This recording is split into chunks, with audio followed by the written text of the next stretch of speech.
Good afternoon and happy Saturday, everybody. Jamie McCartney here from Titan Performance.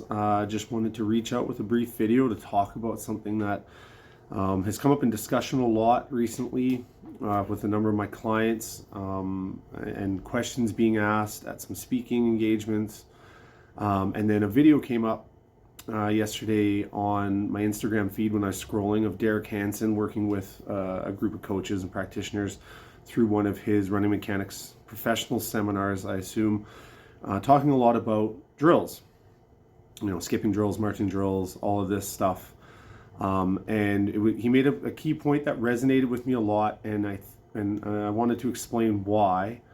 But first of all, if you don't know who Derek Hansen is, Derek is a fantastic coach, strength conditioning and speed development coach. Has put a lot of focus into the speed development side and relaying his professional knowledge back to coaches all over the place. If you get a chance to do his running mechanics professional course, I highly recommend it. Derek was a mentor of mine and largely started my journey down speed development personally. And his coaching methodologies and everything resonated with me as an athlete, and then set the table for me to develop my my skills as a practitioner to develop speed in other athletes, and largely set my intrigue into how do we make people faster. I was then introduced to Charlie Francis by way of Derek Hansen. And then as I investigated further, you start to find kind of the key knowledge holders of speed development out there, and there's a number, but there's a handful of people up top there. So if you're a young coach and you're looking for really easily accessible, really logically based speed development information, and I'm sure I'll leave out a bunch of people here, so apologize for that, but Derek's got great content. Les Spellman down in California, great content, very easy to come across, lots of it. Lots of other great practitioners out there, less producing content online, but if you ever get a chance to come across their stuff, it's highly valuable, like Glenn Bruce and Quinn Sekulic, and then the crew down at Altus. There's a whole plethora of coaches down there, headed up by Stu McMillan and Dan Paff, so I'd highly recommend following Altus. There's a couple Instagram pages like Sprint Science and Speedworks Training. They have a lot of really good resources, so there's a lot of really good information out there from very good people for young coaches to start modeling how they develop speed, how are they integrating this into the teams they're working with or the individuals that they're working with, how do they enhance their knowledge. It's very hard to do unless you kind of get immersed in it. I find educationally, people going to school, depending on where they go, they get a lot more exposure to the strength development side, Olympic lifting, powerlifting, the weight room stuff, but a lot of sports key performance indicators are hinged around speed often, and it's a highly valuable tool for you to learn to institute speed development into your regiment as a coach. And a lot of that comes down to drilling, and especially early stage development, really refining the drills and the movements and stuff. And I find that it's very important for you to be able to explain what you're doing to the athletes and why you're doing it. And Derek brought up a great point when he was speaking in this clip, and if I can find it again, I'll reference it in this video, but you can go check out his page and see it. And he says, if you go to a high school track meet and you see all these kids doing drills, a lot of them are being done very poorly. There's poor arm actions, there's not really any understanding of the positions that they're trying to get into, and everything like that. So they're projecting or bent over too far forward, or they're leaning back, or there's no arm movement, or they're going same arm same leg, and you see a lot of different things going on. And then coaches are kind of told, okay, you're supposed to do these drills, so we do drills. And if you go on to YouTube, you can say, okay, what's an A skip, what's a B skip, what's a C skip, and then you even start seeing the terminology being used for a different move, same terminology. And I found that to be a bit muddled when I was coming up, and it all depended on whether you were ingrained and very immersed in track and field, or whether you came from a sport development background. So I tried to systematize my basic linear locomotion drills to kind of meet a logical sense of how we actually accelerate and reach up into peak velocity and reach our top speeds in a linear fashion. Now, then we also start to integrate in the curve running, and then you have change of direction, but strictly for linear speed development. And specifically as a key performance indicator, like acceleration is a big one across a lot of sports, but then there is also top speed sports, breakthrough in soccer and stuff. And athletes got to get up out of transition and then get up to an upright posture and really start to attack the ground through the frontside mechanics from a different posture. And so I created my, I didn't create, but I systematized how I was doing drills a specific way. And what you'll see on this whiteboard clip that I cut in here, you can kind of see acceleration, and then you see transition, and then you kind of see up someone up into peak V, and they're usually on a shallower angle, and then you start to rise up and become more vertical as you get through transition up into acceleration. So what I did with my drills was to get them to mimic that.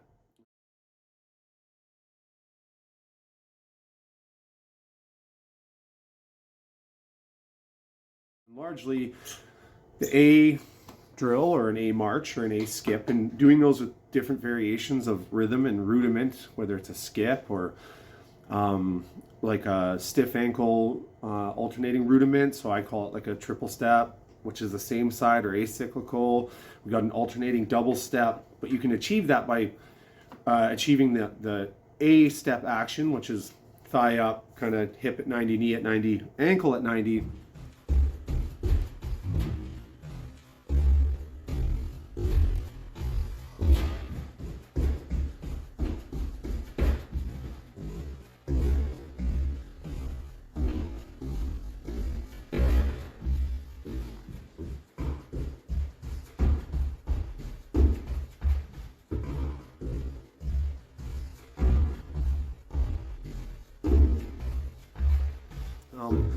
I'm a big proponent of arm action. A lot of that comes from my development with Derek.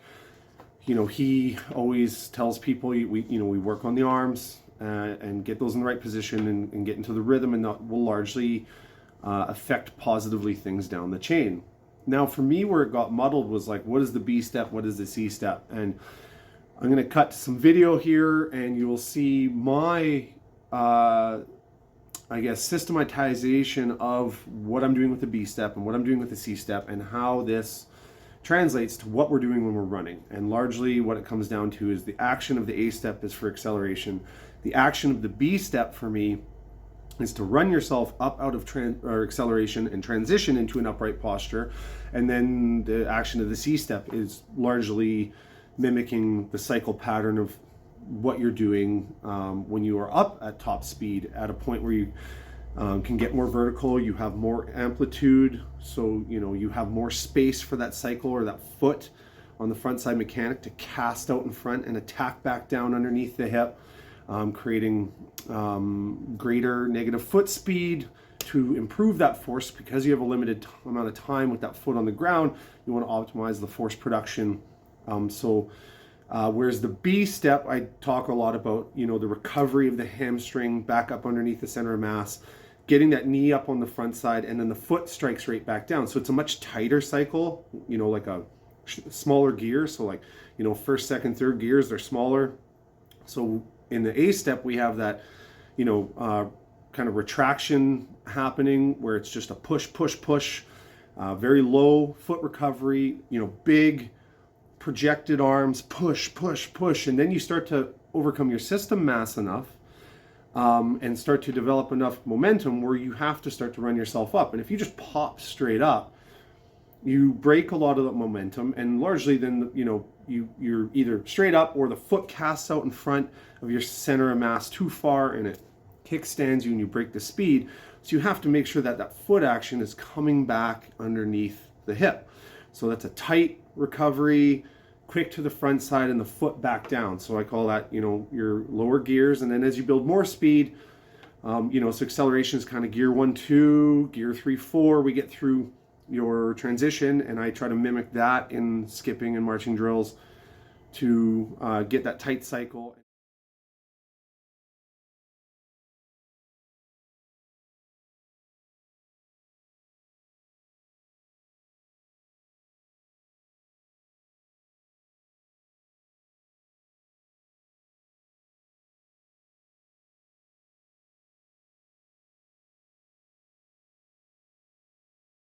For me is a much more upright posture. The knee gets up to the front side with a good hamstring recovery, but then your foot casts out beyond the knee and then strikes back down, and you get a lot of posterior chain engagement, a lot of hamstring and glute through that pull. So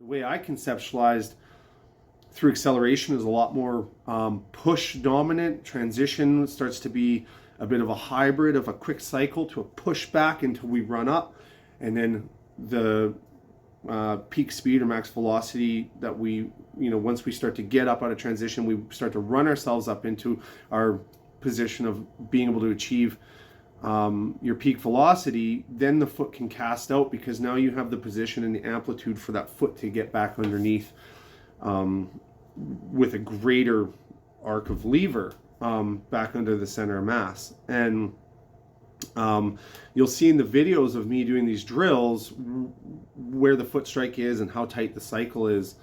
And I have found that that's worked very well for me in conceptualizing these drills to athletes so that they can, see the difference in it and then see what's happening when people sprint, when they accelerate, when they go through transition, and when they come upright. And then they understand the drill a bit better, and then I find the execution is higher. Now, what I do understand is that a lot of other people conceptualize this different. Their terminology is different, and that's great. My take-home message is that having a reason and a rationale for what you're coaching is, to me, the most important part. And if you really want to, conceptualize your rationale to the best, I would say follow, on Instagram, Derek Hansen, Les Spellman, Glenn Bruce, Quinn Sekulik, Sprint Science, Speedworks Training, the Altus crew. Find stuff from Dan Paff. Go read books and literature from the late Charlie Francis. Watch running, sprinting, watch it in sport, watch it on the track. Look at arm action, look at frontside mechanics, backside mechanics, learn the terminology, but try to quiet down the noise of what is this drill and what is the best drill to do and everything. When you're drilling, the purpose of drills is to be, precise and repeatable, and to be able to do them fluidly and almost effortlessly.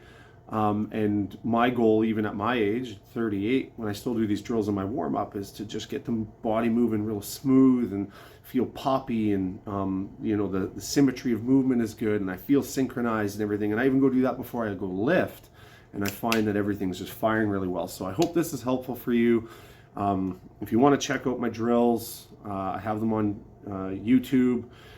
If you have any feedback on things that you do that you find helpful, or if you think that my conceptualization of an A, B, C, and how it translates to acceleration, transition, and then up into peak speed, I would love to hear it. I'm not claiming to be the most right or anything. I'm just saying that this is the model that I've employed with a great deal of success and a high level of athlete engagement and knowledge, and they feel like they're truly doing what is best for them to gain the speed that they so badly work for. So have a great weekend, everybody. Thank you for listening, and I look forward to maybe doing some follow-up question videos to this in the future. All right, take care.